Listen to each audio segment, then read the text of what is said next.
Perkenalkan, nama saya Andika Bagaskara Putra Nusantara dengan NIM 24040101028 dari program studi informatika Universitas Cyber Asia.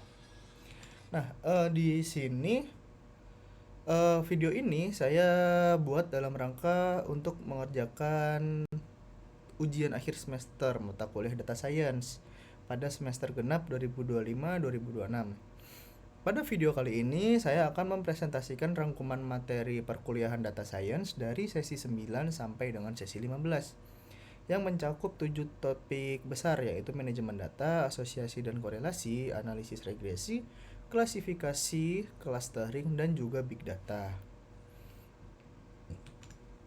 Oke, sebelum masuk ke materi, ini adalah agenda presentasi yang akan saya presentasikan pada kali ini. Ada 7 sesi yang akan saya bahas secara berurutan, dimulai dari manajemen data di sesi 9 dan 10, dilanjutkan asosiasi dan korelasi di sesi 11, analisis regresi di sesi 12, klasifikasi di sesi 13, clustering di sesi 14, dan ditutup dengan big data di sesi 15. Oke, kita mulai dari sesi 9 ya, dari manajemen data.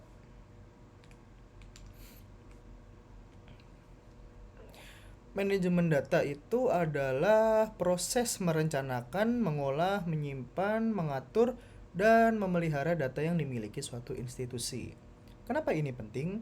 Karena data adalah aset yang sangat berharga kalau dikelola dengan baik. Ini bisa mengurangi resiko kehilangan informasi, meningkatkan produktivitas, menjaga keamanan data, dan membantu pengambilan keputusan yang lebih akurat. Prosesnya sendiri ada 5 tahap yang berurutan. Yang pertama merencanakan, yang kedua mengolah. Mengolah ini termasuk filter data, agregasi, penggabungan, editing, coding, entry data, sampai cleaning. Lalu yang ketiga ada menyimpan, yang keempat mengatur, dan juga yang terakhir itu memelihara data secara berkala. Oke, kita akan lanjut ke bagian entry, coding, dan pemfilteran data. Jadi kalau kita punya data survei, contohnya misalnya jawaban kuesioner. Jawaban kuesioner kepuasan seperti sangat puas, puas, sampai tidak puas. Itu biasanya dikodekan jadi angka, misalnya dari sangat puas itu 5 dan tidak puas itu 1. Ini namanya proses coding, tujuannya menghemat waktu dan memudahkan analisis. Terus juga ada pemfilteran data, yaitu proses memilih sebagian kecil data untuk dianalisis atau dieksplorasi lebih lanjut. Sifatnya sementara, data lengkapnya tetap ada. Biasanya dipakai untuk melihat hasil di periode tertentu, menghitung per kelompok, mendeteksi data yang aneh atau outlier, sampai untuk training model statistik. Ini praktiknya sering banget dipakai di Excel. Tinggal klik fitur filter dan pilih data apa saja yang ingin ditampilkan. Oke, untuk selanjutnya agregasi data. Masuk ke sesi 10 ini kita akan membahas agregasi data. Ini membuat tabel ringkasan dari data yang kita punya. Untuk melakukan agregasi ada 3 hal yang wajib ada. Data yang mau diagregat, peubah yang mau dikelompokkan, dan jenis perhitungannya. Misalnya rata-rata ataupun jumlahnya. Contoh, kalau koordinator mata kuliah mau tahu fakultas mana yang rata-rata nilai UTS-nya paling tinggi, dia tinggal agregat data nilai per fakultas. Nanti hasilnya bisa ditampilkan dalam tabel ringkasan ataupun grafik.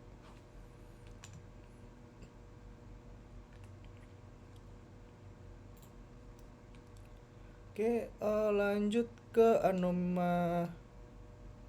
anomali database dan penggabungan data. Ini adalah efek samping yang tidak diinginkan di dalam database. Ada 3 jenis, yaitu anomali penyisipan, ketika data tidak bisa ditambahkan karena elemen kuncinya kosong. Anomali permajaan ketika data yang redundant diubah tapi nggak semuanya. Jadinya data tersebut tidak konsisten. Dan anomali penghapusan ketika hapus satu baris data malah bikin data lain yang masih dibutuhkan ikut hilang. Selain itu ada penggabungan data, yaitu menggabungkan dua atau lebih kumpulan data jadi satu. Caranya bisa dengan menggabungkan kasus baru berdasarkan baris, menggabungkan peubah baru berdasarkan ID yang sama, atau pakai VLOOKUP di Excel berdasarkan kunci acuan. Misalnya menggunakan NIM, nama, ataupun nilai seperti itu. Oke, kita akan lanjut ke sesi selanjutnya ya. Kita lanjut ke sesi 11 yaitu asosiasi dan korelasi.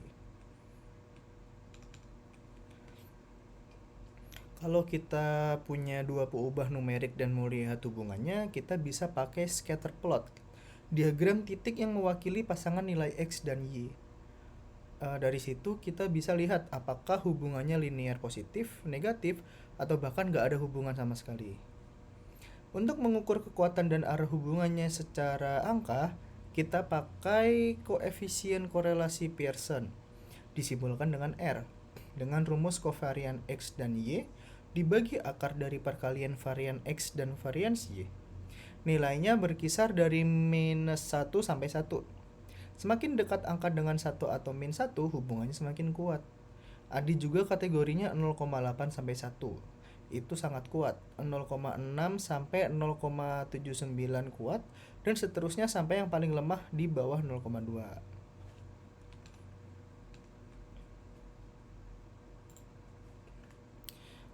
Selanjutnya hubungan dua peubah kategorik. Kalau datanya kategorik bukan numerik, caranya beda. Kita pakai tabel kontingensi atau disebut juga cross tabulation. Ini menampilkan hasil pengamatan dari kombinasi dua peubah kategorik. Misalnya, hubungan antara gender dan preferensi tangan ditampilkan dalam tabel 2x2. Untuk data kategorik yang levelnya ordinal, ada korelasi Spearman yang berdasarkan selisih peringkat. Ada juga koefisien gamma yang berdasarkan pasangan konkordan. Kalau urutan dua peubahnya searah dan diskordan, kalau urutannya berlawanan arah. Oke, kita akan lanjut ke sesi selanjutnya ya. Sebentar, kita lanjut ke sesi 12 yaitu analisis regresi. Regresi ini dipakai untuk memprediksi nilai variabel terikat atau Y berdasarkan variabel bebas atau X.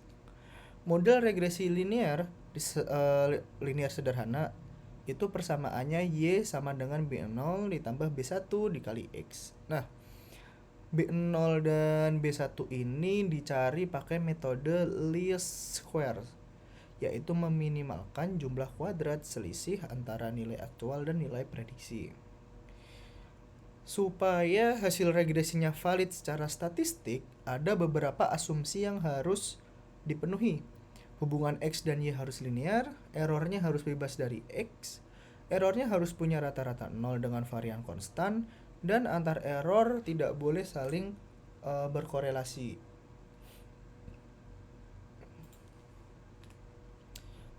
Lalu sebagai contoh penerapan, ada studi kasus regresi harga rumah. Jadi ada agen real estate yang mau tahu hubungan antara luas rumah dengan harga jualnya. Berdasarkan sampel 10 rumah, setelah diolah, pakai fitur data analisis di Excel, didapat persamaan harga rumah sama dengan 98.248 ditambah 0,10977 dikali luas rumah. Interpretasinya begini, nilai 98.248 itu bagian rumah yang nggak dijelaskan oleh luas bangunan. karena tidak mungkin ada rumah luasnya 0 sementara koefisien 0,10977, artinya setiap penambahan satu kaki persegi luas rumah, harga naik rata-rata sekitar $109.77. Ini juga kelihatan jelas di scatter plot dan garis regresinya di slide ini. Oke. Kita masuk ke sesi 13 yaitu klasifikasi. Klasifikasi ini proses penemuan model untuk memprediksi kelas dari data yang labelnya belum diketahui. Modelnya bisa berupa aturan jika maka, decision tree, formula matematis, atau neural network. Prosesnya ada 2 fase. Yang pertama training, di mana sebagian data berlabel dipakai untuk bentuk model, dan juga testing untuk menguji akurasi model itu pakai data lain. Contohnya di sini ada kasus prediksi hipertensi berdasarkan usia, berat badan, dan jenis kelamin. Dari decision tree ini kelihatan kalau berat badannya underweight atau average, hasilnya langsung tidak. Tapi kalau overweight, kita cek lagi jenis kelaminnya. Kalau wanita hasilnya ya, kalau pria dicek lagi usianya, muda iya, tua tidak.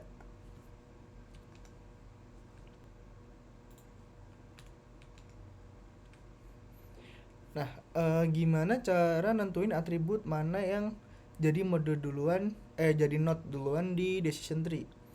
Di sini pakai konsep entropi dengan algoritma ID3.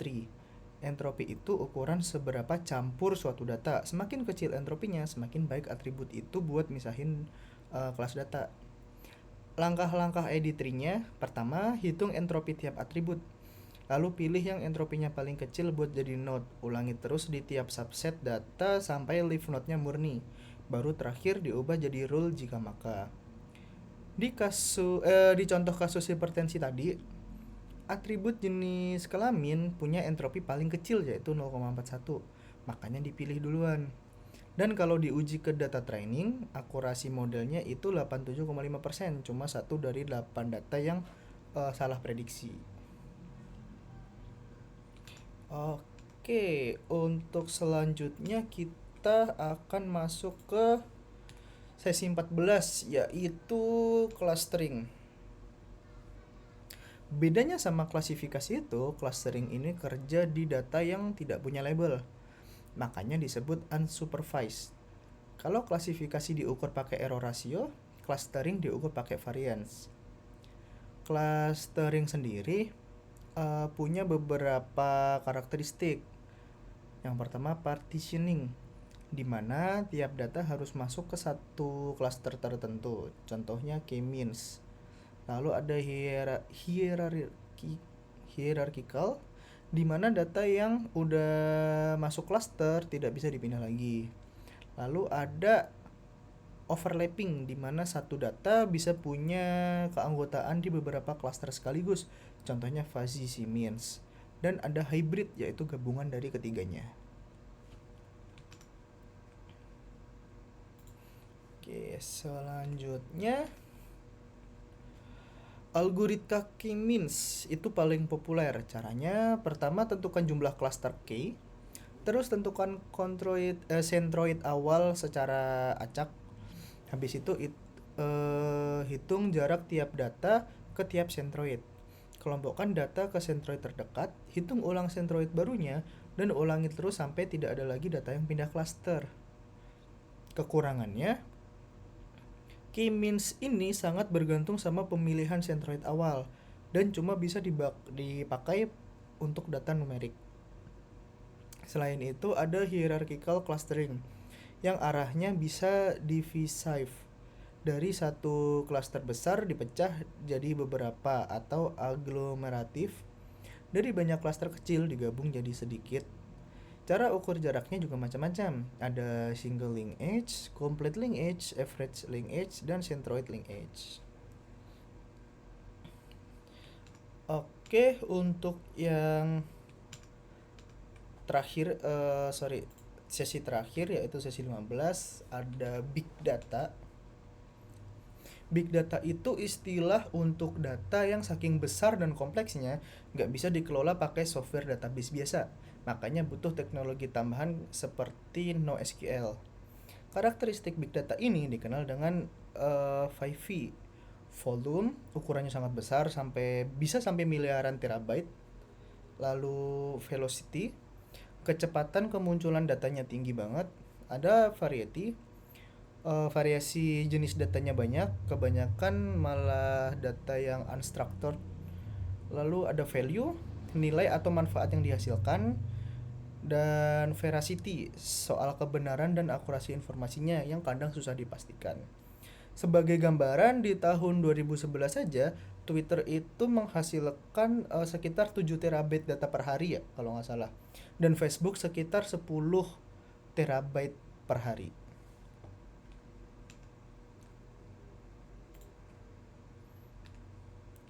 Selanjutnya, untuk mengolah data sebesar itu tadi ada yang namanya data mining.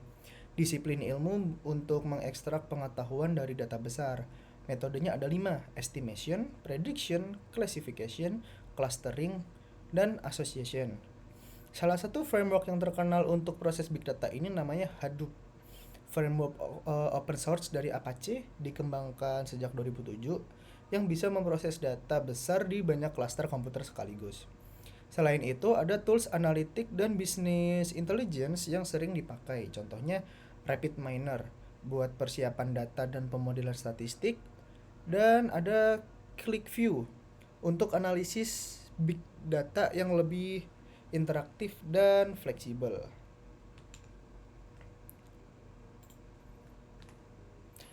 Oke,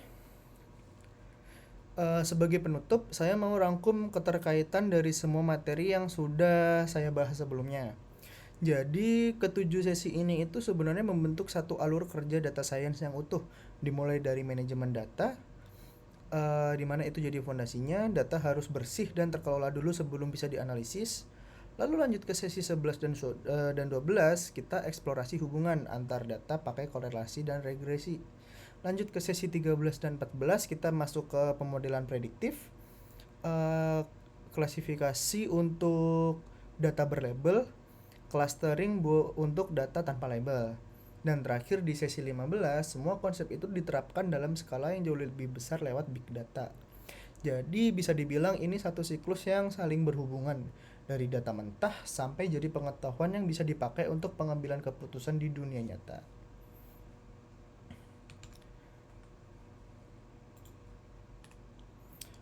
Oke, mungkin cukup sekian dari presentasi saya. Mohon maaf bila ada salah kata.